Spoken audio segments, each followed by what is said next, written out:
네, 안녕하세요. 저는 서울희망 정신과 의원의 김영인 원장입니다. 다시 또 만나 뵙게 돼서 반갑고요. 네, 오늘은 음, 제가 여기서 이제 그 매주 셋째 금요일마다 이런 이제 여러 가지 정신과 질환이나 치료에 대해서 여러분께 이제 정보를 전달을 해드리고 궁금증이나 이제 질문 있으시면 그런 것들도 같이 좀 얘기를 해보는 시간을 가지고 있어요. 예. 그래서 다시 한번 만나 뵙게 돼서 반갑고요. 오늘은 주제를 이제 섭식장애 쪽으로 주제를 정해 보았습니다. eating disorder라는 이제 뭐 그 카테고리가 정신과에서 이제 굉장히 이제 치료도 까다롭고 이제 나타나는 양상이 워낙에 이제 좀 복잡한 경우가 많아서 이게 이제 사실 좀 어렵죠.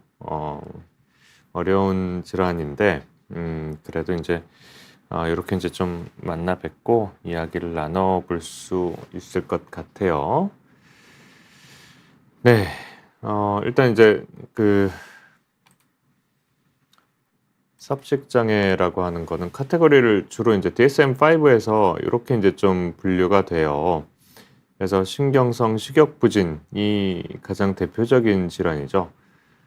사실 이게 인제 좀 있으신 경우 우리가 인제 좀 뭐 모델이나 연예인 뭐 이런 쪽에서도 인제 좀 있는 경우가 있기 때문에 한 번 이 질환을 앓고 나시면 외형이 확 변해요. 그래서 인제 신경성 식욕부진이 인제 대표적인 질환이고 그러면서 인제 신경성 폭식도 인제 또 다른 카테고리인데 이게 인제 정상 체중은 유지가 되면서도 폭식이 인제 좀 반복이 되고 그러면서 인제 구토를 하고 인제 뭐 이런 인제 보상 행동들이 나타나게 됨으로써 체중은 유지가 되지만 인제 문제가 되는 그런 종류의 질환들이고요. 그다음에 인제 DSM-5에서 인제 폭식 장애, 뭐 제거 장애, 야식 증후군 이런 카테고리들이 새롭게 인제 진단 기준상으로 만들어져서 어떤 행동들의 인제 패턴을 인제 좀 이것도 병적인 측면이 있고 후유증이나 아니면 사회생활에 인제 지장이 굉장히 심하다라는 것이 알려져 있어서 그래서 인제 이러한 종류의 카테고리들도 만들어져 있어요. 사실 이게 인제 어 그 '섭식장애를 이렇게 다양하게 왜 구분을 하지?' 요렇게 인제 좀 생각을 하시는 경우들이 있어요. 저도 인제 공부할 때 요런 것들을 인제 굉장히 싫어했거든요. 어 이게 인제 뭐 체중이 유지가 되는지 폭식 행동이 있는지 없는지 뭐 어느 정도 뭐 기간 동안에 인제 어떤 행동이 몇 번 반복됐는지에 따라서 뭐 경도, 중증도 뭐 이렇게 인제 나누고 그거가 인제 되게 헷갈리거든요. 근데 이렇게 나누는 이유가요. 이 각각의 질환 증상군 질환군에 따라서 예후나 아니면 뭐 치료 방법이나 동반되는 질환들이 쪼끔 차이가 꽤 나는 편이라서 이러한 종류의 인제 구분을 해 놓고 있습니다. 네. 하얀 눈이 내려 님께서 인제 질문을 해 주셨어요. "최근 몇 달 동안 식사에 대해서 강박적인 생각과 체중 변화에 대해서 극심한 두려움을 느끼고 있다. 음식을 먹고 난 뒤에 죄책감을 느끼고 때로는 구토를 하기도 했다. 이런 증상들이 섭식장애의 징후인지 궁금하고 어떻게 대처해야 할지 모르겠다."라고 인제 좀 하셨는데요. 그렇죠. 인제 기본적으로 이 섭식장애 쪽의 카테고리에 들어가는 질환군의 증상 중에 핵심이 식사에 대해서 강박적으로 생각을 하고 '이거 먹으면 안 되는데.' 이게 좀 제한을 하게 되고 그게 인제 먹음으로써 내가 체형상의 어떤 그 '안 좋은 변화가 생길 것이다.' 이런 인제 강박적인 믿음? 이거를 인제 overvalued idea라고 하는데요. 그 과대 가치 믿음이라는 게 뭐 사실 여러 영역에서 다 존재를 하죠. 어떤 문화권에서는 이제 뭐 일관되게 받아들여지는 아이디어들이 한 개인에게서는 굉장히 좀 심한 문제들이 이제 되는 경우를 이제 얘기를 하는데 그런 것들이 핵심이에요. 그래서 이제 네, 체중 변화에 대해서 너무 과도하게 열중을 하고 뭐 하게 되는 경우에 그거를 인제 좀 문제가 되고, 그게 인제 반복적으로 인제 너무 심한 체중 감량에 대한 열중, 또는 인제 뭐 그거를 뭐 억제함으로써 폭식이 나타난다든지 이런 인제 행동성의 변화들이 생길 때 우리가 이거를 섭식 장애라고 얘기를 하거든요.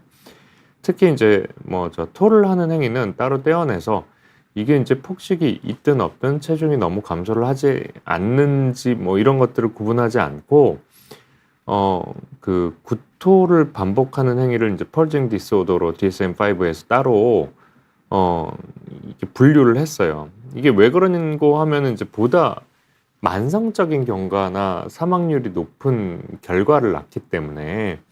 그래서 이러한 인제 음식을 먹고 뭔가 좀 체중에 대해서 과도하게 걱정을 하면서 토를 한다라고 할 때에는 정신과에 가셔서 뭐 그게 빈도가 어느 정도인지 이런 것들, 뭐 배경은 어떤 이제 심리적인 배경이 있는지까지 이렇게 조금 살펴보시고 치료를 꾸준히 받으시는 게 필요할 것 같습니다. 네, 하얀 눈이 내려 님께는 답이 되었는지 모르겠어요. 그전에 이제 해피라이프 님께서 "60대이고 근육이 자꾸 빠져서 속상하다. 입맛이 떨어진다."에 대해서 인제 좀 말씀을 해 주셨어요. 사실 이게 인제 그 섭식장애 감별에서 인제 좀 중요한 부분이 이제 우울증이나 아니면 인제 그 노년기에 인제 그 입맛의 변화 요런 것들과 인제 좀 또 구분을 해야 되는 부분은 있어요. 그러니까 이게 내가 신체적으로 어떤 그 이미지를 갖고 싶다를 목표로 해서 인제 체중 감량을 과도하게 하는 것이 인제 섭식 장애의 카테고리라고 한다면, 우울증에서 입맛이 떨어지거나 아니면 입맛이 변해서 뭔가 좀 식사를 잘 못하시거나 그럼으로써 인해서 살이 빠지는 것은 오히려 인제 우울증에서 다룰 수 있는 부분이기 때문에 역시 이 부분도 왜 입맛이 떨어지는지는 좀 찾아보실 필요는 있습니다. 근데 오늘 인제 좀 말씀을 드리고자 하는 섭식 장애하고는 쪼끔 구분이 되는 종류의 인제 증상이다라고 생각을 해 주시면 되겠습니다. 네. 그래서 인제 다시 좀 돌아와 보면은 그래서 인제 이 섭식 장애라고 하는 것이 여러 가지 인제 분류로 나눕니다. 그래서 일단은 대표적인 게 신경성 식욕부진 쪽이에요. 그래서 모든 정신질환 중에 사망률이 가장 높은 편입니다. 이거는 뭐 BMI가 뭐 20 밑으로 막 계속 쭉쭉쭉 떨어지고 뭐 하더라도 자기가 거울을 보면서 "선생님 저 오늘 살찌지 않았어요?" 뭐 이렇게 인제 얘기를 하세요. 그러니까 아예 자기상 자체가, 바디 이미지 자체가 쪼끔 인제 왜곡이 되어서 나타나고 그거 자체를 믿어가는, 그러니까 마르면 마를수록 이게 인제 '아름답다.'라고 하는, 그러니까 어떠한, 사실 인제 사람이 뭐 요새 인제는 뭐 살이 풍만하게 막 찌고 막 이러는 거에 대해서는 뭐 뭔가 좀 아름답지 않고 자기 관리를 잘 못하는 사람이다라는 이미지가 인제 사회적으로 좀 덧붙여지는 경우가 있잖아요. 그게 인제 좀 강조가 되고 하는 게 인제 뭐 모델이나 뭐 이런 분들은 인제 쪼끔이라도 인제 살이 찌거나 붙어 있으면 아예 인제 뭐 무대에 서지도 못하고 일을 못 하게 되니까 그런 것들을 보는 인제 여자 청소년들 시기부터 시작을 해서 뭔가 좀 식사에 대해서 '내가 이렇게 먹으면 좀 추해지고 뭔가 좀 사회적인 기대에 부합하지 못할 것 같아.' 이런 인제 그 믿음들이 막 생겨나기 시작하면서 이런 식으로 좀 과도하게 살을 빼는 그런 문제들이 인제 생깁니다. 이게 인제 시기를 확 줄이는 종류의 인제 거식증이 있고, 그다음에 인제 폭식이 동반되지만 과도하게 인제 그거에 대한 보상 행동을 하는 거식증이 있는데요. 그래서 인제 신경성 식욕부진은 기본적으로는 BMI가 20 밑으로 내려가는 과도한 인제 저체중 상태를 동반하는 것을 로 정의를 합니다. 그래서 음식에 대해서 극도의 불안이 있고 저체중을 성취의 결과로 여겨서 이제 회복을 하고자 하는 동기 자체가 결여가 되는 경우가 많아요. 그러니까 치료하기가 상당히 까다롭죠. 그러니까 치료자나 뭐 주변 사람들은 적어도 이 정도의 체중까지는 와야 정상 체중 범위 안에 들어가는 거고 그게 건강을 유지하는 데 필수적인 요소이다라고 아무리 설명을 해 봤자 '저 사람은 왜 나를 못생기게 만들려고 하지?' 라는 이제 생각을 하기 때문에 뭔가 좀 약간 그 치료의 목표 안으로 들어오게 하는 게 굉장히 좀 어려운 일이 되고요. 그래서 인제 동기부여를 하는 여러 가지 방법들을 계속 좀 인지행동적인 기법으로서 접근을 해야 되는 측면은 있습니다. 뭐 그러다 보니까 인제 선생님들이 인제 특히나 인제 섭식장애 많이 보시는 선생님들은 이게 결국은 인제 '에너지가 굉장히 많이 들어가는 일이다.' 라고 인제 생각을 하시고 그래서 뭔가 좀 '맨파워가 되게 중요하다.'라고 인제 좀 생각을 하시는 편이세요. 예. 그리고 뭐 신경성 식욕부진이 그렇다고 한다면 신경성 폭식이 있어요. 이게 인제 어 그 젊은 여성의 3에서 5%면 굉장히 흔한 질환이거든요, 어떻게 보면은. 전 인구의 3에서 5%라고 하면 20명 중에 1명은 이 일을 경험을 한 적이 있다는 얘기인 거거든요. 그래서 그 연령대 20대, 10대, 20대 뭐 넘어가면서 폭식을 하고 토를 하고 뭐 이런 경험들이 있는 분들이 상당히 많은 걸로 우리가 한 연구 결과상으로는 그렇습니다. 역시 여자에서 좀 메인으로 많이 있는 편이고요. 그러면서 인제 폭식이나 구토, 살찌는 것에 대한 두려움 이런 것들이 인제 핵심적인 행동 양상입니다. 그래서 인제 주 1회 이상 3 개월 이상 이게 지속이 되면 우리가 인제 신경성 폭식이라고 진단을 하게 되고요.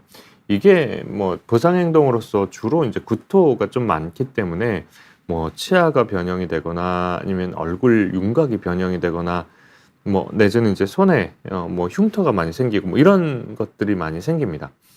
그래서 인제 자기 평가 자체에서 체형과 체중을 지나치게 강조하는 이제 이런 강박적인 이제 생각에서 좀 이런 폭식이나 이런 것들이 반복이 되고 그에 대한 보상 행동이 반복이 되고 이런 문제들이 생기게 돼요. 근데 반면에 그 체중을 유지하려는 노력 뭐 이런 것들도 있는데 주로는 폭식 행동을 하시면서 나타나게 되는 그런 인제 그 섭식 장애가 있어요. 이게 인제 DSM-5에서 빈지 이팅 디스오더로 폭식 장애라고 그냥 딱 이렇게 이름 붙여 가지고는 인제 나타나는 그런 병인데요. 그러니까 고도 비만이 되게 많아요. 이 50% 이 질환이 있다 하면은 적어도 50% 이상은 비만이 있는 정도이거든요. 그래서 인제 폭식 자체가 인제 부끄러우니까 그것 때문에 혼자 식사를 하시고 식후에 죄책감을 느끼시고 이런 일들이 반복이 됩니다. 뭐 섭식 장애로 놓고 보자면 사실 유병률로는 제일 흔한 병이에요. 남자도 많고 여자도 많고 고도 비만에서는 특히 많은 편인데 급하게 불편할 정도로 많이 배고프지 않아도 폭식을 하게 되는 그런 문제가 있는 거고요. 그다음에 인제 나이트 이팅 신드롬이라고 또 다른 분류를 좀 만들었는데 이게 인제 남녀에서는 비슷하고 반복적으로 야식을 하는데 이 야식을 한 거 자체를 인제 기억은 하세요. 근데 밤중에 주로 나타나게 되고 불면증과 자주 동반이 되는데 저녁에 기분이 악화가 되면서 막 갑자기 폭식을 하게 되는 이런 일들이 사실 최근에 꽤 많이 저는 뭐 임상에서 접했던 것 같아요. 그래서 이거를 인제 나이트 이팅 신드롬이라고 해서 새로 카테고리를 만들었고 이거를 어떻게 치료를 하겠다에 대해서 인제 좀 여러 인제 의견들이 오고 가고 있는 중입니다. 그 외에도 인제 퍼징 디스오더라고 제거 장애라고 인제 우리나라 말로 직역을 하면 그런데 그러니까 사실 신경성 폭식증하고 다른 점은 만성적으로 그냥 소량만 드셔도 폭식을 안 해도 구토 행위를 하는 이게 인제 습관이 된 거예요. 그러니까 사실 뭘 먹고 거기에서 인제 좀 폭식을 하는 것 자체에 대해서 인제 보상이라고 돌아가는 것도 있는데 사실은 구토를 하는 행위에서도 어느 정도 인제 보상회로가 좀 돌아가거든요. 그렇게 되면은 인제 일종의 중독처럼 '먹으면 토하게 된다.' 요게 인제 예전에 식욕 뭐 부진이나 아니면 뭐 폭식증, 신경성 폭식증 이런 것들을 앓으셨던 분들이 그 이후에도 반복적으로 이제 구토를 하는 그런 이제 습관들이 남아 있어서 계속 반복을 하시게 되는 그런 이제 병인데요. 보다 만성적인 경과를 앓게 되고요. 마찬가지로 신경성 식욕 부진처럼 사망률이 꽤 높은 편입니다. 그래서 이제 체중을 조절하고 뭐 이렇게 이제 뭐 행해지는 재고 행동들이 반복이 되는 거고요. 구토 등을 통해서 이제 대뇌의 쾌락 체계가 활성화가 되기 때문에 이런 일들이 벌어지는 걸로 알려져 있어요. 그래서 이제 이런 카테고리들이 있다 정도로 이해를 하시면 되는데, 뭐 사실 이게 이제 어떤 병이다, 내가 진단이 뭐다, 뭐 이렇게 이제 정확히 아실 필요는 없어요. 다만 그러니까 자기의 신체상 내가 뚱뚱한가, 뭔가 좀 뭐 살이 찌는가에 대해서 과도하게 집착을 하게 되고, 뭔가 비정상적으로 한꺼번에 많이 먹는 행동들이 뭐 반복이 되거나, 그와 동반된 이제 뭐 구토, 뭐 이런 것들이 이제 좀 있거나 할 때에는 내가 뭔가 좀 먹는 거에 문제가 생겼구나라고 인식을 하시고 이에 대해서 치료를 받으시는 게 사실은 중요한 편인 거예요. 사실 이 진단 기준 뭐 다 뭐 외우고 계실 필요도 없고 그러실 필요는 없어요. 그러니까 이 구분은 굳이 우리가 임상적인 경과나 치료를 뭐 예측하고 뭔가 좀 분류하고 어느 것이 더 효과적일까에 대해서 이제 생각하려고 해 놓은 분류인 거지, 이러한 종류의 이제 좀 생활상의 변화가 생긴다고 한다면 정신과에 가셔서 '나는 섭식장애가 아닌가. 걱정이 되어서 왔다.' 하고 상의를 해 보시는 것이 좋은 방법이라고 생각을 합니다. 네. 또 몇 가지 질문을 해 주셨는데요. 좀 정리를 하고 지나가도록 하겠습니다. 따뜻한 초콜라떼 님께서 질문을 해 주셨어요. "체중 감량에 집착을 하고 있다. 음식 섭취를 극도로 제한하고 먹은 후에는 죄책감을 느낀다. 거울을 볼 때마다 뚱뚱하다고 느끼고 체중 증가에 대한 공포가 있다." 이러한 이제 거식증 증상들이 나타나게 된다라고 이제 말씀을 하셨는데, 사실 이게 이제 뭐 어떻게 보면은 초콜라떼 님께서 섭식장애의 몇 가지 중요한 임상적 특징들을 좀 요약을 해서 써 주신 거기는 해요. 이러한 이제 감정, 그다음 이러한 행동들이 있을 때 우리는 이제 '섭식장애에 해당하는 어떤 문제들이 있구나.'라고 인식을 할 수 있는 거고요. 대처를 어떻게 해야 될 것이냐, 상당히 복잡하거든요. 그러니까 일단 체중이 저체중 상태 정도이다라고 한다면 체중을 정상 체중 범위 내에 올 때까지는 끌어올리는 게 필요해요. 일단은 체중이 이 저체중 상태까지 내려가게 된 후에는요, 바디 이미지, 그러니까 그러니까 실제로 다른 사람들이 보는 이미지가 아니라요, 내가 인식하고 있는 나의 신체상이 조금 변하게 됩니다. 그래서 뭔가 좀 살이 마를수록 더 예뻐 보이고, 그러니까 사실은 그거를 목표로 이 막 숱한 고생들을 하신 거잖아요. 식사를 막 극단적으로 제한을 하고 뭔가 계속 토를 하고 뭐 이런 식으로 인제 하신 거기 때문에 어떻게 보면 약간 이제 마르면 마를수록 더 성취감을 느끼시는 그런 인제 요상한 상태가 돼 버리시는 거예요. 근데 의학적으로는 그게 굉장히 위험하죠. 그 상태가 된다는 것 자체가 호르몬도 변했고 이미 인제 그 정상적으로 인제 대사가 이루어지지가 않는 상태가 되는데, 그거에 대해서 만족을 하고 계시는 거 자체가 인제 좀 어떤 종류의 인제 망상적인 믿음, 이런 것들이 인제 생기신 거죠. 그러니까 그런 종류의 이제 저체중이 있으시다면 일단은 체중을 증가시키는 게 최우선 목표가 됩니다. 일단은 사람이 죽으면 안 되니까요. 이때도 너무 체중 급격하게 막 늘어나게 하면은 또 다른 문제들이 막 생길 수가 있어요. 그래서 천천히 뭐 식사를 통해서 규칙적인 식사를 통해서 체중이 증가할 수 있도록 좀 유도를 하는 게 중요하고요. 그러니까 사실 식욕이라는 게 건드리면 안 되는 욕구 중에 하나거든요.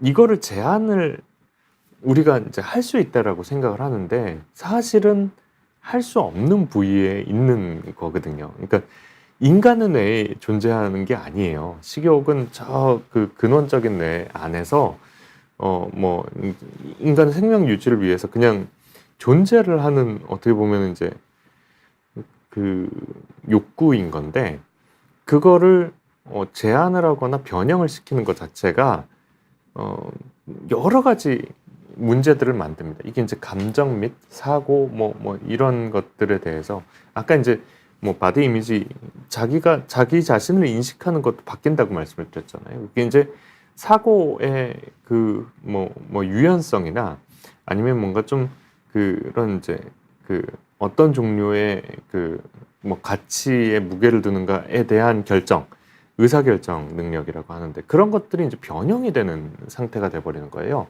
그래서 이제 그 식욕을 건드리면 안 돼요. 그러니까 사실은 규칙적으로 매 끼니 식사를 정량으로 하시는 것을 치료 방법을 해요. 우리 그냥 그거를 이제 식이 뭐 치료 뭐 이렇게 이제 얘기를 하시는데 그러니까 하루 3끼니를 그 정량으로 먹을 수 있게 하는 거죠. 그렇게 해서 먹고 1시간 동안은 이제 화장실을 못 가게 합니다. 그래서 그 토를 못 하게 해요. 그게 이제 구토하는 행위가 이제 뭐 폭식증이나 아니면 뭐 식욕부진에서 공통적으로 나타날 수 있는 일이기 때문에 그거를 이제 지금 제한을 하고 그게 이제 반복이 되다 보면 약간 중독이 되면서 계속 습관처럼 하게 되니까요. 그것도 못하게 하고 하면서 생활 습관을 교정을 하다 보면은 좋아지는 부분들이 많이 있습니다. 그러니까 섭식장애 치료에서 되게 중요한 부분이 사실은 인지 행동 치료적인 기법들이에요. 그래서 이 부분들을 조금 기본적으로 매 끼니 식사를 정량으로 한다. 그 다음에 이제 그 뭐 체중을 정상 범위 내에 오도록 만든다. 요게 이제 가장 핵심이라고 생각을 하시면 될 것 같습니다. 따뜻한 초코라떼님께서는요. 권태원님께서 그래서 이제 좀 질문을 해주셨습니다. 그래서 이제 그 권태원님께서는 섭식장애 환자는 SSRI, SNRI, 벤조디아ze핀을 사용하나요? SSRI를 줄이게 만들어서 보통 SSRI 추천하는 게 좋죠? 뭐 이렇게 이제 좀 말씀을 해주셨는데 이게 뭐 정확하게는 어떤 의미인지 조금 파악하기는 힘들지만 어쨌든 우리가 이제 플록세틴 같이 식욕 감퇴가 조금 동반이 되는 SSRI 계통의 약이 강박 증상에도 효과가 있고 식이장애 그리고 구토 예방에도 효과가 있고 어느 정도의 항우울 효과도 있기 때문에 공통적으로 좀 많이 쓰는 약이기는 합니다. SSRI를. 그리고 이제 생각의 유연성 자체가 이제 좀 많이 경직된다고 말씀을 드렸잖아요. 그러다 보니까 이제 항정신병 약도 같이 쓰는 경우가 많이 있습니다. 그다음에 이제 홀리해피님께서 질문을 해주셨는데 저는 밤에 음식을 먹는 습관이 있습니다. 자극적인 음식을 먹어야 스트레스가 풀리는 느낌입니다. 최근에 살도 많이 찌고 잠을 제대로 못 자다 보니 점점 예민해지는 것 같습니다라고 이제 표현을 해주셨는데요. 맞습니다. 이게 이제 나이트 이팅 신드롬에서 이제 좀 얘기를 많이 하는 부분인데요.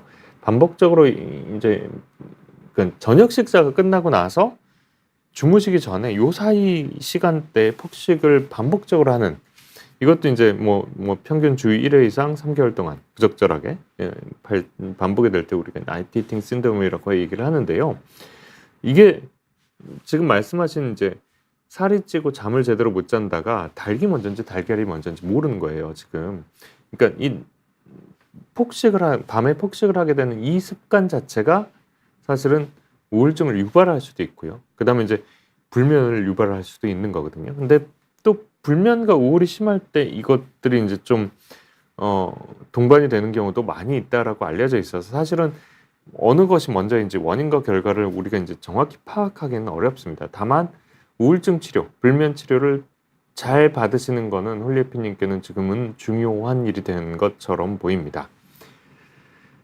네, 그리고 이제 승현님께서 질문을 해주셨습니다. 급성 식도염은 증상이 토하는 건지에 대해서 이제 좀 얘기를 하셨는데, 사실은 이제 섭식장애에서의 구토는 인위적으로 만들어내는 토이고요. 그다음에 사실은 이제 구토를 한다는 것이 위장 간에 어떤 급성 염증이 있을 때는 언제든지 나타날 수 있는 증상이죠. 그러니까 사실 이 구토라는 행위 자체가요, 사람이 거의 막 죽을 지경이 됐어, 막 큰일 났어, 뭐 이 상태로 뇌가 인지를 했을 때 토를 하는 거거든요. 이거를 인위적으로 반복적으로 만든다는 것 자체가 섭식장애는 굉장히 뭐 좀 위험한 행동을 반복한다라고 생각을 하시는 게 맞고요. 그래서 이제 급성 식도염뿐만 아니라 이제 장염인 경우에는 토하는 증상도 있는 걸로 알려져 있습니다. 그렇습니다. 권태원님께서 다시 질문을 해주셨습니다. 섭식장애는 뇌의 문제인가요? 신경계 문제인가요? 아니면 호르몬 변화 때문인가요? 라고 물어보셨는데요. 네, 권태원님께서 예, 그렇죠. 뇌과 신경계에 포함이 되고요. 신경계에서 분비되는 호르몬들이 굉장히 많습니다. 그래서 이제 각각의 변화들을 기전 우리가 이제 섭식장애 기전에 대해서 얘기를 할 때 많이 얘기를 하는 부분이긴 합니다. 그러니까 구토를 하는 것도 어떤 중독이나 도파민 회로들로 설명을 하기도 하고요. 이제 세로토닌 시스템 같은 경우에는 퍼니시먼트, 그러니까 일종의 처벌로서 이렇게 이제 좀 본인을 이제 괴롭히는 거를 이제 즐기는 형태, 이런 식으로 이제 설명을 하기도 합니다. 그러니까 뇌가 신경계이니까 뇌 신경계 호르몬의 종합적인 문제이고 거기에 심리적인 배경도 있고 사회문화적인 배경도 있다라고 우리가 이해를 하고 있어요. 물론 이게 1대1 인과관계를 가지고 있는 어떤 일도 없기 때문에 1대1로 섭식장애는 딱 이것 때문입니다 라고 표현을 할 수는 없지만 여러 가지 이제 변화들이 동반이 된다라는 것은 알려져 있는 바입니다. 명천가족 3님께서 매일 밤에 술만 먹고 출근도 안 하고 충동적이고 위험한 행동을 하는 것도 섭식장애에 해당되나요? 라고 질문을 해 오셨는데요. 이거는 술과 관련된 물질 관련 장애의 문제로 판단이 됩니다. 그러니까 섭식장애는 먹는 것과 바디 이미지, 나의 그 살이 찌느냐 안 찌느냐 이거에 대한 집착을 핵심으로 하는 병태 생리를 가지고 있고요. 술 같은 경우에는 의존이 되었을 경우에 술 없으면 막 손이 떨리고 이런 금단 증상도 생기고 술을 드시고 나면은 일상생활을 못할 정도로 출근을 못 하시거나 아니면 누구를 충동적이고 위험한 행동을 하시거나 이런 일들이 반복되는 것을 우리가 알코올 중독이라고 얘기를 하기도 합니다. 그렇습니다. 그래서 이제 명천가족 수리님께서 이렇게 좀 얘기를 해주셨고요. 그다음에 이제 나날벌손님께서 멜라토닌 6ml짜리 먹고 있었는데 직후 금지돼서 못 먹고 있습니다. 아코틴 처방받으면 될까요? 아니면 약국이나 병원 처방약 중에 뭐가 있을까요? 라고 질문을 해주셨습니다. 네, 멜라토닌 처방정이 우리나라에서는 2ml짜리로 유통이 되고 있습니다. 6ml짜리를 굳이 써야 되는가에 대해서는 저는 잘 모르겠습니다. 2ml짜리만으로도 충분한 효과와 좀 위험성이 좀 덜한 그런 부분이 있기 때문에 아고틴은 이제 멜라토닌 베이스의 항우울제예요. 그러니까 멜라토닌 직방으로 그냥 멜라토닌으로 작용을 합니다. 이런 느낌보다는 멜라토닌도 작용을 하는 항우울제의 한 종류이다라고 생각을 하시면 될 것 같아요. 그래서 이제 약국이나 병원 처방약, 약국에서 어떤 약을 파는지는 모르겠어요. 그러니까 약국에서 멜라토닌을 팔 수 있는지 저는 잘 모르겠거든요. 그래서 저는 처방을 멜라토닌 쪽도 처방을 많이 하고요. 그다음에 아고틴도 처방을 많이 하는 편입니다. 네, 나날벌소님께 답이 되었는지 모르겠습니다. 이렇게 해서 일단은 질문 이제까지 들어온 것들은 좀 정리를 해봤고요. 그래서 이제 제가 준비한 슬라이드는 그 다음에 이제 식욕부진 쪽, 신경성 식욕부진 쪽을 좀 정리를 해봤는데요. 사실 이제 사진이 되게 여러 가지가 있을 수는 있는데요. 이 섭식장애 중에서도 신경성 식욕부진 쪽의 이제 이미지들은 좀 약간 잔인해요. 딱 보기에 어떻게 이렇게까지? 라고 이제 좀 생각이 될 정도의 이제 뭐 문제들이 생기는데, 일단은 발병의 취약 요인으로서는 감정 자체를 조절을 잘 못하시고 거기에 의해서 이제 그 왔다 갔다를 많이 하시는 것이 그 취약 요인이 되기도 하고, 영양 문제가 심해지면서 점점 이런 감정의 극단적인 오감은 더 심해지거든요. 이게 이제 호르몬 불균형이 굉장히 많이 생기겠죠. 당연히 상식적으로 생각을 해보면 사람이 막 극도의 기아에 빠져 있을 때 여러 가지 대사가 변할 거 아니에요. 그러니까 이제 뭐 갑상선 호르몬은 막 일단 우리 연령이 없으니까 갑상선 호르몬은 거의 안 나오게 되고요. 뭐 여성 호르몬이나 뭐 성 호르몬 쪽은 일단 다 신호들이 꺼지는 경우가 많아요. 그렇기 때문에 무월경도 계속 지속이 되는 경우도 많고, 그다음에 저체온에 빠지게 되는 경우도 많죠. 이게 이제 솜털은 나고 이게 성호르몬의 변화 때문이기도 하고 약간 이제 스테로이드 때문이기도 한데 오히려 머리는 빠집니다. 그리고 이제 골다공증이 심해서 골절 같은 거 굉장히 잘 생겨요. 그러니까 우리가 그 신경성 식욕부진이 심하신 분들은 그냥 한눈에 알아볼 수가 있거든요.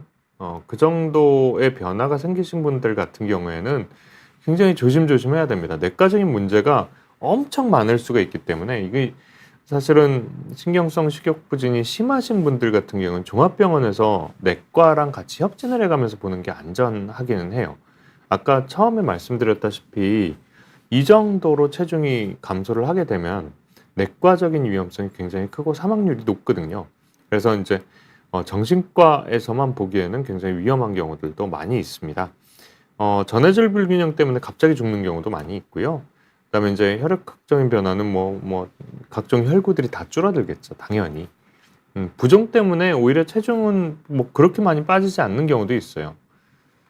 이런 호르몬 변화 때문에요. 그래서 이제 두 가지 타입으로 나눈다면은 제한형이 있고 폭식 및 제거형이 있는데, 두 가지 다 굉장히 극단적으로 하게 됩니다.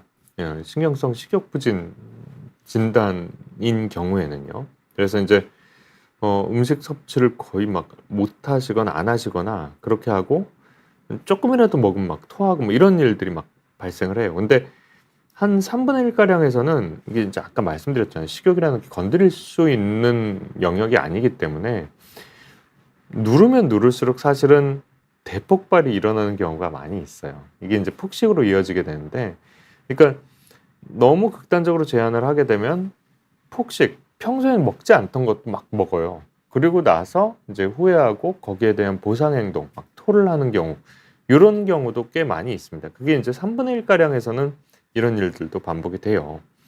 그래서 이제 뭐 구토를 하는 게 대표적인 이제 보상 행동이시고요. 그 외에도 이제 뭐 대단히 기발한 방법으로 뭔가를 안 먹거나 먹은 걸 뱉어내는 방법을 많이 뭐 좀 개발을 하십니다. 그러니까 섭식장애에 이제 빠지게 되시는 분들이 대체로는 이제 뭐 좀 강박적이고 완벽하고 철저하고, 어떤 경우에는 이제 뭐 지능도 높으신 경우도 많이 있고요. 그러다 보니까 이제 거짓말을 할 수 있다는 게, 이러한 믿음이 있으면서 그러니까 그 거짓말을 하실 수 있다는 게 굉장히 이제 좀 어려운 부분인 것 같아요. 그러니까 그러다 보니까 뭔가를 좀 주변 사람들을 속여가면서까지 계속 체중을 빼는 것에 집착을 하시게 되는 병이 있기는 하죠. 그래서 이게 아까 말씀드렸다시피 이제 조현병 환자 같은 경우에는 어떤 이제 뭐 망상적인 믿음이 생겨가지고 뭐 음식에 독이 있습니다, 뭐 이렇게 해가지고 음식을 못 먹게 되시는 경우가 있거든요. 그런 경우라고 하더라도 그런 경우에는 거짓말을 잘 못하세요. 그러니까 조현병 같은 경우에는 그런 특징들이 있는 거죠. 그러다 보니까 이제 왜 그런지를 알게 되고 뭔가 좀 그런 사이코틱한 약간 그 정신병적인 부분들이 이제 좀 완화가 되고 나면은 다시 음식을 드시는 데는 아무런 문제가 없으신 경우가 많이 있으신데 섭식 장애 같은 경우에는 비교해 보자면 이제 습관은 계속 남아 가지고 예 계속 또 체중에 신경을 쓰게 되지 않을까 뭐 이런 걱정들이 인제 좀 있게 되는 거고요. 그 물질 사용증 장애 중에 인제 식사를 굉장히 못 하시게 되는 그런 이제 물질들이 몇 가지가 있어요. 그런 경우에는 인제 좀 이런 일들이 벌어지게 됩니다. 사실 어떻게 보면 강박 장애하고 약간 닮아 있는 부분이 있어요. 강박 장애 같은 경우에는 그 어떤 그 생각에 과도하게 집착을 하면서 거기에서 벗어나지를 못하게 되고 막 '아 내가 이거 하기 싫은데.' 막 하면서 인제 좀 그 생각이나 행동을 하게 되는 그런 경우가 더 많거든요. 근데 인제 섭식장애도 강박적으로 막 행동을 하시고 강박적으로 생각을 하시거든요. 체중에 대해서 강박적으로 그다음에 인제 먹는 행위에 대해서 강박적으로 하시는데 이게 손 씻는 거하고 다른 점은 내가 뭘 안 먹으면서 '아 내가 이거는 나의 어떤 가치를 위해서 나의 인제 좀 그거를 하는 거야.'라고 하는 자아 동조적인 느낌이 있는 거죠. 그러니까 강박 장애 같은 경우는 자아 비동조적이에요. '내가 이거 되게 하기 싫은데 아이 할 수 없어.' 뭐 이렇게 이제 좀 되는 경우가 많이 있고 섭식 장애 같은 경우에는 '내가 정말로 이거를 해서 성취를 해서 뿌듯함을 느껴야지.' 하면서 살을 막 어마무시하게 빼게 되는 그런 경우인 거죠. 네. 그래서 뭐 그런 측면이 있고요. 그다음에 인제 뭐 신체 변형 장애 중에서도 뭔가 굉장히 못 먹게 되시는 경우가 있어요. 그러니까 뭔가 좀 뭔가를 섭취하실 때 뭐 혀의 위치 뭐 내지는 뭐 식도의 움직임이 느껴져요. 뭐 이렇게 인제 드시는 분들이 있어서 그것도 마찬가지로 잘 못 먹게 되시지만 사실은 섭식 장애하고 병태 생리 자체는 좀 다르더라. 요런 것들을 좀 이해하시면 될 것 같습니다. 그래서 인제 아까 인제 말씀하셨던 우울증 같은 경우에도 입맛이 떨어져서 못 드시는 경우가 있게 되고요. 그래서 우리가 인제 좀 그 기전에 대해서 좀 이해를 해 보려고 여러 가지 인제 연구들을 해 봤을 거 아니에요. 그래서 인제 좀 보면은 선조체 도파민 시스템 이게 인제 보상 회로하고 좀 밀접한 관계가 있는 부위인데 그러다 보니까 거기에서 인제 드라이브 투 잇이 인제 먹고자 하는 의지 자체가 막 감소하게 되고 그거를 통해서 보상을 느끼고 뭐 이런 것들이 인제 반복이 되는 행동들이 있고요. 그다음에 인제 세로토닌 시스템은 하모보이던스하고 좀 많이 관계가 있으니까 뭔가 좀 어 위태한 위험한 물건으로부터 피하는 그런 것들이 인제 외상 스트레스 장애나 아니면 뭐 공황 장애 이럴 때 인제 세로토닌 시스템으로 설명을 많이 하는데 이게 인제 그 먹는 것 자체를 위험으로 살이 찌는 것 자체를 위험으로 느끼는 그런 경우가 있는 거죠. 그래서 인제 배고픔과 음식 맛에 대한 인식도 변화가 생기고요. 그러니까 인슐라가 인제 이런 종류의 인식을 하게 되는 시스템인데 그쪽도 뭔가 변화가 크게 느껴지게 되는 발견이 되는 부분입니다. 그래서 인제 완벽주의적인 성향과 자신에 대한 엄격함이 있을 것이고요. 그다음에 문화적 배경도 꽤 큰 영향을 미쳐요. 그러니까 사실 이러한 섭식 장애가 시작이 된 것 자체가 뭔가 좀 매스미디어 가 그런 인제 날씬함에 대해서 굉장히 그 높은 가치를 좀 부여를 하게 되는 그런 실험이 있죠. 그러니까 피지였나요? 어떤 섬에서 인제 TV가 도입이 되고 나서 그러한 종류의 인제 여성들이 인제 날씬한 몸매를 막 드러내면서 막 이렇게 인제 좀 하는 것에 대해서 모든 사람들이 막 인제 어 대단히 막 칭찬을 하고 뭐 이런 식으로 인제 하는 프로그램들을 많이 보게 되면 그 사람들이 '비교해 봤을 때 저 배우랑 나랑은 너무 다른데?' 뭐 이런 생각들을 하게 되면서 한 1990 년대 후반으로 그러니까 TV가 도입되고 나서부터 갑자기 인제 섭식 장애 문제들이 생기기 시작했다고 알려져 있거든요. 그러니까 그런 종류의 인제 문화적인 배경도 어떻게 보면 무시할 수 없는 요소이긴 해요. 그래서 이제 모델들을 채용을 하거나 뭔가 모델 이렇게 인제 좀 그 설 때 최근에 인제 뭔가 좀 정상 체중의 모델들도 많이 쓰겠습니다. 뭐 이런 이제 움직임들이 좀 생기고 있는 편인 거죠. 네. 그래요. 이제 신경성 식욕부진의 이제 원인이나 뭐 이런 것들에 대해서 이제 좀 말씀을 드렸고요. 또 질문을 잠깐 정리를 하고 좀 넘어가 보도록 할게요. 아메리카노님께서 질문을 해주셨습니다. 정형외과, 비뇨의학과 불편할 때 진료 다니기 편한데 정신의학과는 중증 환자처럼 느껴져요. 예. 이거 어쩌죠? 죄송합니다. 조금 더 가깝게 느껴지도록 저희가 노력은 해보겠습니다. 많은 정신건강의학과에 이제 대표적으로 쓰여져 있는 좀 프레임들 이 몇 가지가 있죠.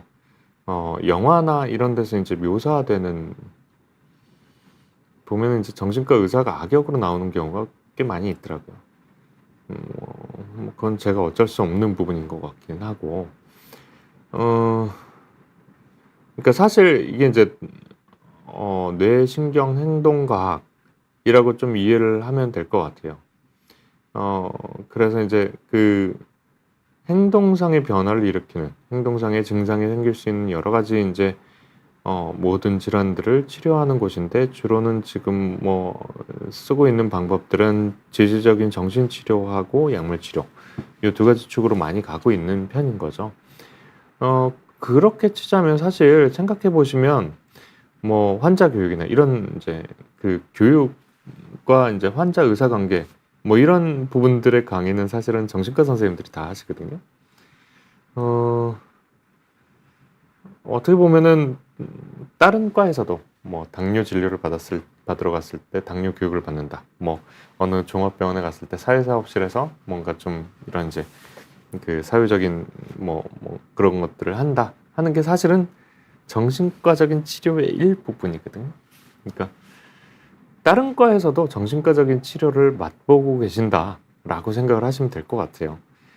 그리고 아무래도 이제 어떤 종류의 정신질환은 말이 잘 안 통하는 경우가 있기 때문에 그런 분들과 의사소통이 잘 안 되니까 사실은 좀 겁이 나는 경우가 있거든요. 그런 분들은 이제 뭐 최근에 치료가 많이 좋아져서 그래도 이제 좀 급성기를 제외하고는 그런 분들을 많이 볼 수는 없지만 그래도 그런 분들을 보게 되면 뭔가 좀 이상한데 뭐 이렇게 이제 좀 느끼게 되고 저 사람은 왠지 정신과 진료를 받을 것 같으니까 나도 정신과 진료를 받으면 저 사람이랑 비슷한 사람이 되지 않을까 뭐 이런 이제 걱정들을 하시는 경우가 있는 것 같아요. 그러니까 그 정신과에서 다루는 이제 뭐 질환들이 결국은 이제 행동과 뭔가 좀 밀접한 연관이 있는 사회생활 쪽에 이제 치료들을 하게 되는 거고요. 그래서 좀 편하게 생각을 해주셨으면 좋겠습니다. 그렇죠. 저희도 열심히 노력하겠습니다. 네, 오리온 고래밤님께서 질문을 또 해주셨습니다. 오리온 고래밤님은 갑자기 생각이 나는군요. 저도 스트레스 폭식이 있는데 정신과에 한번 가보려고 하다가 또 조금 어렵습니다. 마음 편히 가져도 되겠죠? 같은 맥락의 질문이군요. 저희도 열심히 노력하겠습니다. 마음 편히 생각해 주십시오. 그러니까 폭식이 반복되는 일들에 대해서 쓸 수 있는 치료 방법들이 꽤 많이 있어요. 그러니까 뭐 전통적으로 우리가 쓰는 이제 SSRI 같은 항우울제부터 시작을 해서 항정관제들도 뭔가 좀 보상회로에 좀 작용을 하니까 그것들도 유용하게 쓸 수 있다. 그리고 최근에 이제 그 뭐 위고비 삭센다 뭐 이런 종류의 이제 그 비만 치료제들이 있잖아요. 그런 것들이 이제 폭식과 기전상으로는 연관이 있을 것 같아요. 그래서 이제 그거에 대한 연구 결과들이 지금 하나둘씩 나오고 있는데 그런 부분들도 치료에 좀 유용하게 사용할 수 있지 않을까라고 좀 기대하는 바는 있어요. 그러니까 사실 뭐 회사나 이런 데서 뭐 막 내세우는 것들은 무슨 뭐 치매를 예방한다 뭐 이런 식의 이제 정신과하고 접점은 그렇게 이제 좀 생각을 하시는 것 같은데 사실은 그 뭐 기전상으로는 섭식장애 쪽에서 굉장히 유용하게 쓸 수 있는 부분일 것 같아요. 네, 뭐 그렇게 좀 생각을 해주시면 될 것 같네요. 그다음에 나날벌쏘님께서 다시 질문을 하셨습니다. 스틸록스 2년 복용하고 있다가 계속 못 끊고 있다가 너 죽고 나 죽자 하면서 아휴 뭐 죽으면 안 돼요. 예, 죽지 마세요. 하면서 며칠 밤새면서 끊었습니다. 내 몸 안에 내성이 다 빠져나가려면 얼마나 걸릴까요? 가끔 먹고 싶긴 합니다. 푹 짠 느낌 그리워요. 그래서 저는 졸피뎀 되게 싫어합니다. 예, 그 푹 짠 느낌이 되게 만족스러우실 거는 알겠는데 한두 번만 써도 이게 되게 좀 의존이 되시는 분들이 있기는 있거든요. 이게 그러니까 되게 특이한 형태의 의존들이 좀 많이 생겨요. 졸피뎀은. 그러니까 우리가 흔히 보는 예상 가능한 알코올 의존 같은 경우에는 이제 어느 정도 사용하시다가 몇 년 지나서 이제 좀 뇌가 망가지고 난 다음에 뭐가 생기고 이렇게 이제 좀 되잖아요. 근데 스틸록스 그러니까 졸피뎀은 한두 번만 딱 사용을 하셔도 뭔가 좀 생기실 분들은 막 이상한 게 생기고 그러더라고요. 그래서 저는 졸피뎀 사용하는 거 굉장히 싫어합니다. 굳이 수면을 목적으로 좀 약의 도움을 받고서라도 좀 푹 자겠다 하시면 다른 약을 선택하시죠. 네, 저는 그게 도움이 될 거라 생각합니다. 네, 그리고 권태원님께서 다시 질문을 해오셨는데 SSRI 설트랄린 75 복용 후에 소화기계 부작용이 계속 오는데 줄여야 소화기계 문제 보통과 식욕이 안 오고 만약에 줄이면 식욕이 다시 올까요? 설트랄린 드시고 식욕이 많이 줄으셨나 봐요. 네. 소화기계 부작용이 그렇게 많지는 않은 걸로 알려져 있는 SSRI 종류이긴 해요. 물론 그렇다고 하더라도 안 좋으실 분들은 안 좋죠. 이게 이제 세로토닌 수용체 자체가 위장관에 존재를 하고 있기 때문에 어떤 소화제들은요 아예 세로토닌 시스템으로 작용을 하는 소화제들도 있어요. 그러니까 리셉터만 번호가 달라서 그렇지, 예, SSRI하고 그렇게 이제 좀 생각을 하시면 돼요. 그래서 소화기계 부작용은 SSRI하고 좀 뗄 수가 없는 그런 부작용이 있기는 한데 그렇기 때문에 이게 좀 불편하신 분들은 아예 이제 소화제를 같이 드시는 경우도 많이 있습니다. 아예 같이 드리는 경우도 많이 있고요. 그리고 식욕이 이제 줄인다라고 하는 거는 사실은 SSRI가 이제 식욕을 많이 줄인다기보다는 이제 강박적인 생각들이나 이런 것들을 좀 많이 없애주기 때문에 체중 관리에 도움이 되는 경우가 많이 있어서 다이어트를 목적으로 하는 체중 감량을 목적으로 하는 처방을 할 때에도 SSRI를 한두 개씩은 꼭 넣는 경우가 많이 있거든요. 그러니까 어떻게 보면 이게 이제 체중 감량을 목적으로 만들어진 약이 아니기 때문에 그 끊는다고 해서 요요같이 식욕이 갑자기 생기고 체중이 증가하고 이런 문제가 생기지는 않아요. 네, 그렇게 생각을 하시면 될 것 같습니다. 그렇습니다. 예, 섭식장애에 대해서 오늘 좀 준비를 해왔는데 여러 질문들 같이 좀 얘기를 하고 하다 보니까 이제 좀 사실은 저도 이거 준비를 하면서요 시간이 좀 모자랄 수도 있겠다라고 생각을 했었어요. 섭식장애가 워낙에 이제 좀 방대한 내용이기도 하고 그다음에 이제 좀 기전도 복잡하고 치료도 되게 복잡한 그런 종류의 질환이라 사실은 할 얘기들이 되게 많습니다. 그래서 이제 앞으로도 좀 몇 차례는 이제 섭식장애에 대해서 좀 같이 얘기를 나눠볼 수 있는 시간이 되었으면 좋겠고요. 오늘은 이 정도에서 좀 마무리를 해야 되지 않을까 싶기는 합니다.